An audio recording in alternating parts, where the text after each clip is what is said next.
Hello po mga farmers, isang magandang umaga po sa ating lahat. Welcome back po dito sa Muntikon Channel. Ito na nga pala mga farmers yung update sa tanim ko na sitaw. Bali isang buwan at isang linggo na po ito. At nakapagpangalawang abono na po ako nung 1 month po. Ang ginamit ko po na abono dito mga farmers ay yung nagpalit po ako ng 1620, ginawa ko pong urea, 2 kilos po.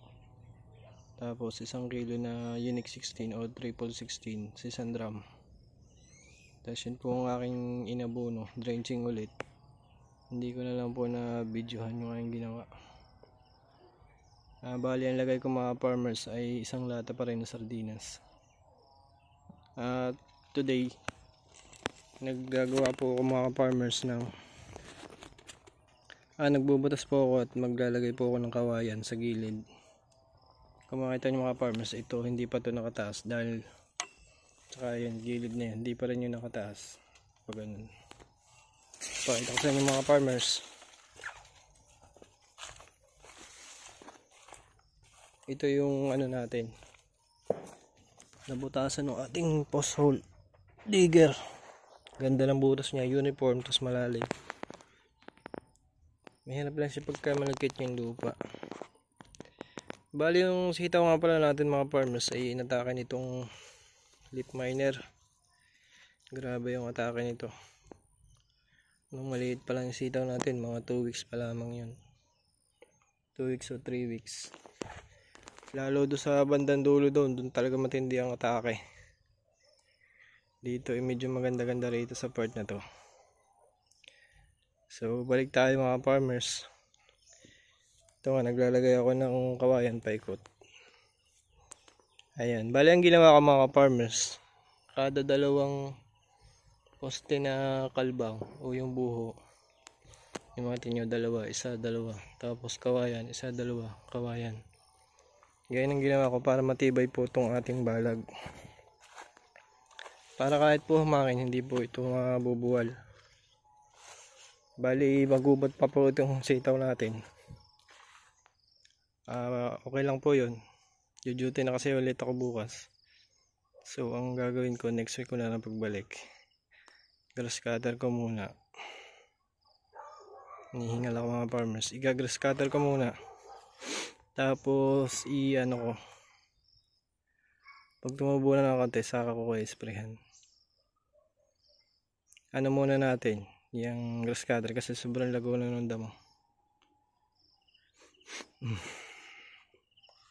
Maganda na po yung sitaw natin mga farmers sa 1 buwan at 1 linggo.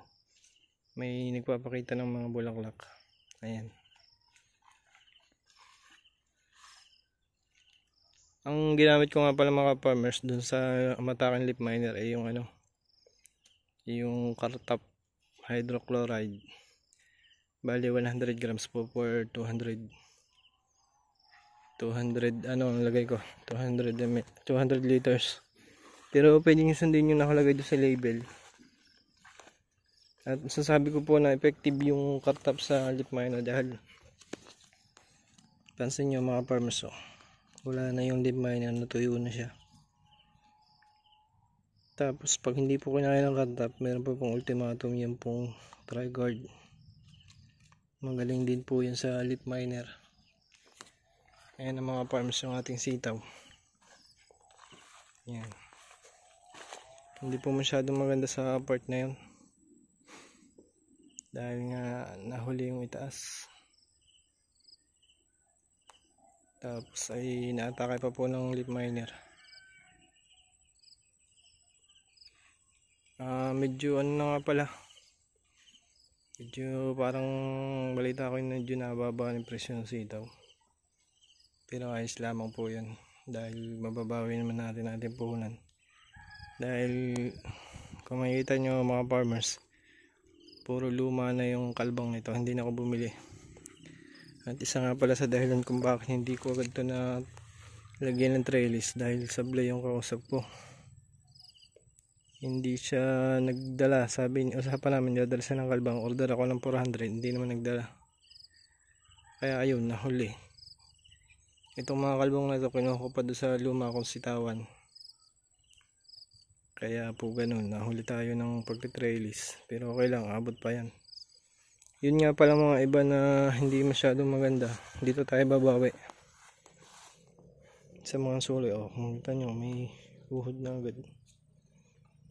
Diyan tayo babawas sa suloy sa katawan. Kasi po ang sitaw, pag po hindi siya gumanda lang ayos yung major na sanga niya, susuloy po yan sa katawan. Magkakaroon po yan ng side shoot. At yun po yung maganda.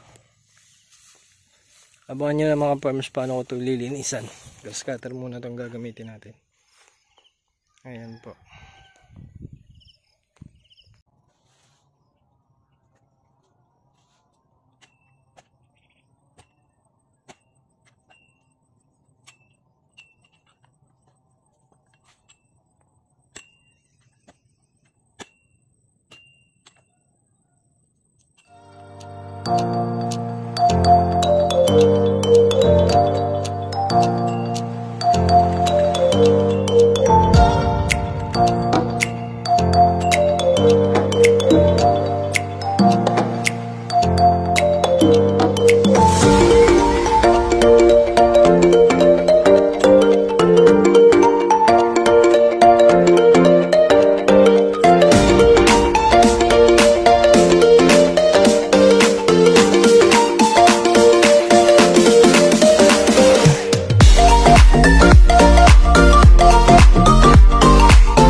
Like dito, diretso na siya.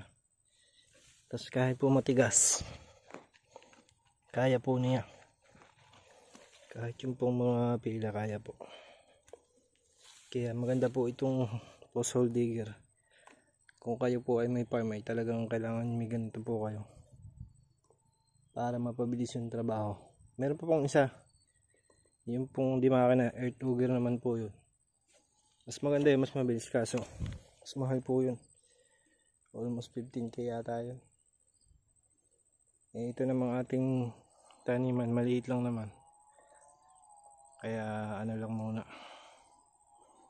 Doon muna tayo sa manual, mano-mano lang po. Kakahingal. At mga farmers, kung bago lang kayo dito sa aking munting channel, makikilambing naman po, makikilike, share, and subscribe na rin.